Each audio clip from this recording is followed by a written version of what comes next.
Subscribe कीजिए topics tube के channel को और बेल आइकन को ज़रूर प्रेस कीजिए ताकि हमारी हर नई आने वाली वीडियो की इत्तला आपको आपके मोबाइल में मौसूल हो सके। क्वेश्चन नंबर 5 है students, find the product with the help of formula. तो इसमें हमने हासिल ज़रब मालूम करना है फार्मूले की मदद से। तो स्टूडेंट्स में इसमें जो फार्मूला इस्तेमाल होता है सबसे पहले तो मैं आपको वो लिख के देता हूँ।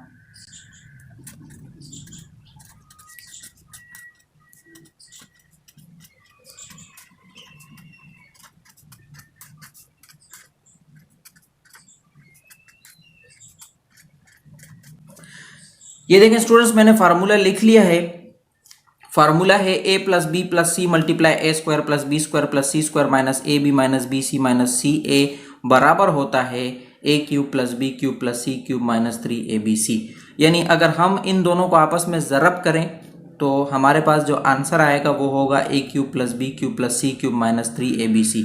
तो बिल्कुल इसी तरह स्टूडेंट्स, जिस तरह इस फार्मूले में हमारे पास ये दोनों ज़रब हो रहे हैं और ये आंसर आ रहा है, तो हमने इन दोनों को मल्टीप्लाई करना है।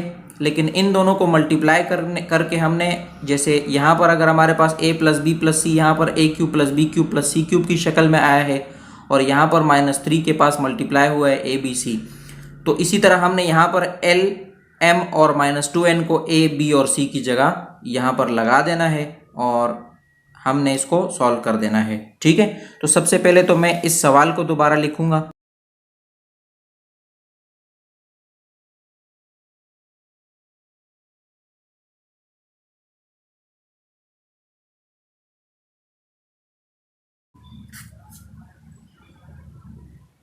बराबर होगा, देखें आगे हमने फिर इसमें क्या लगाना है, ए क्यूब की जगह यहाँ पर देखें एल है, ए की जगह एल है, तो हमने ए क्यूब की जगह यहाँ पर एल लगा देना है, यानी एल का क्यूब होगा। क्या होगा?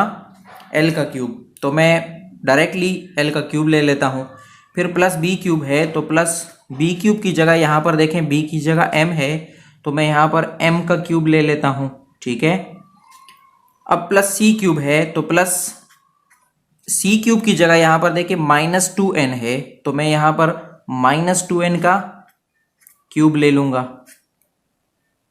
ठीक है, अब आगे देखिए -3 है और फिर उसके पास ए बी सी मल्टीप्लाई हुए हैं, तो मैं ए बी सी देखें ए हमारे पास एल है, तो हम एल को एम को और -2n को इसके साथ क्या कर देंगे, मल्टीप्लाई कर देंगे।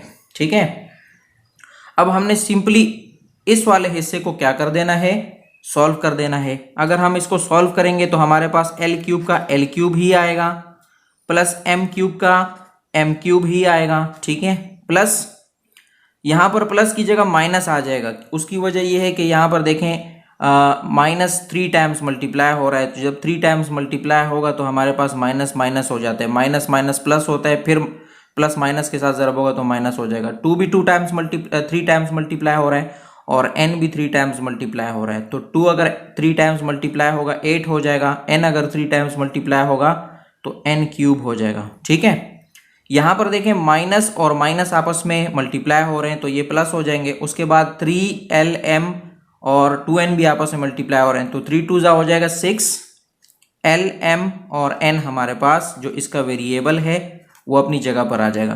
तो ये हमारा स्टूडेंट्स इस सवाल का क्या होगा, आंसर होगा। मैं आपको एक बात बताता चलूं कि आपकी बुक में यहाँ पर प्लस लगा हुआ है आंसर में, जो कि बिल्कुल गलत है, क्योंकि हम यहाँ पर सी की वैल्यू में हमारे पास -2n है। ठीक है, सवाल में तो अगर हम माइनस लेंगे, माइनस जब 3 टाइम्स मल्टीप्लाई होगा तो माइनस ही आएगा आंसर में, प्लस नहीं आ सकता। जी स्टूडेंट्स, क्वेश्चन नंबर 6 को सॉल्व करते हैं। क्वेश्चन नंबर 6 है हमारे पास 2x - 3y - 4z multiply 4x square plus 9y square plus 16z square plus 6xy - 12yz plus 8zx। यानी हमने इसका प्रोडक्ट मालूम करना है फार्मूले की मदद से। तो फार्मूला हमारे पास है, मैंने पहले से लिखा हुआ है, a plus B plus C multiply A square plus B square plus C square minus A B minus B C minus C A बराबर होता है A cube plus B cube plus C cube minus 3abc के।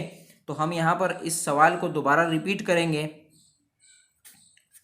2x - 3y - 4z multiply 4x square plus 9y² plus 16z²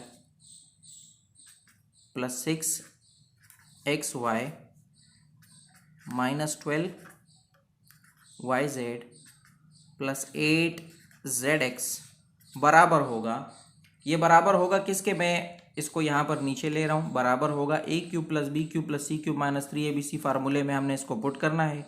तो a³ की जगह हम क्या लेंगे, a³ की जगह हम यहाँ पे देखें a की वैल्यू हमारे पास है 2x, तो a³ की जगह हम लेंगे 2x का क्यूब प्लस b³ है, b³ की जगह हम यहाँ पर b की वैल्यू है -3y, तो हम यहाँ पर ले लेंगे -3y का क्यूब प्लस c³ की जगह हमारे पास यहाँ पर c की वैल्यू है -4z, तो हम यहाँ पर ले लेंगे -4z का क्यूब -3abc लगाना है, तो 3 की जगह 3 आएगा, a की जगह आ जाएगा 2x, b की जगह b की वैल्यू है -3y और c की वैल्यू है -4z। तो अब हमने इसको क्या करना है, अब हमने इसको सॉल्व करना है। 2x का अगर हम क्यूब लेंगे तो 2x का क्यूब होता है 8x³, 2 को भी 3 टाइम्स मल्टीप्लाई किया और x को भी 3 टाइम्स मल्टीप्लाई किया, तो हमारे पास आ जाएगा 8x³, ठीक है। प्लस यहाँ पर नहीं आएगा, माइनस आएगा, ठीक है, क्योंकि यहाँ पर माइनस प्लस माइनस माइनस हो जाते हैं और माइनस को जब हम 3 टाइम्स मल्टीप्लाई करेंगे तो माइनस आता है, ठीक है। और यहाँ पर देखें 3 को 3 टाइम्स मल्टीप्लाई कर रहे हैं तो 3 टाइम्स मल्टीप्लाई होता है, 3 × 3 हमारे पास हो जाता है 27, y को 3 टाइम्स मल्टीप्लाई करते हैं, ये हमारे पास हो जाएगा y³, ठीक है। प्लस और माइनस माइनस हो जाते हैं, माइनस को अगर हम 3 टाइम्स मल्टीप्लाई करते हैं तो माइनस आता है, 4 को 3 टाइम्स मल्टीप्लाई करते हैं तो 64 आएगा, z को 3 टाइम्स मल्टीप्लाई करेंगे तो z³ आ जाएगा, ठीक है। अब यहाँ पर देखें -3 मल्टीप्लाई हो रहा है ए बी सी, यानी इन तीनों की वैल्यू के साथ मल्टीप्लाई हो रहा है ए बी सी की वैल्यू के साथ, तो हमारे पास यहाँ पे देखें कितने माइनस है, एक माइनस ये रहा, एक ये रहा और एक ये रहा, ठीक है। तो माइनस माइनस प्लस हो जाते हैं और माइनस के पास अगर दोबारा ज़रब होगा तो ये माइनस हो जाएगा। जिस तरह यहाँ पर -3 टाइम्स मल्टीप्लाई हुआ माइनस आया, तो इसी तरह यहाँ पर भी -3 टाइम्स मल्टीप्लाई हो रहा है, माइनस हो जाएगा, ठीक है। तो -3 × 2 = 6 और 6 को अगर हम 3 से मल्टीप्लाई करते हैं 18 आता है, 18 को अगर हम 4 से मल्टीप्लाई करेंगे तो हमारे पास आ जाएगा 72। अब इसमें वेरिएबल्स कौन कौन सी हैं, x, y और z इसका वेरिएबल होगा, x, y एंड z इसके पास हम लिख लेंगे। ये हमारा इस सवाल का स्टूडेंट्स आंसर होगा। इस सवाल में भी आपके बुक में यहाँ पर प्लस के निशान लगे हुए हैं जो कि बिल्कुल गलत हैं, आप इसको ठीक से लिखिएगा।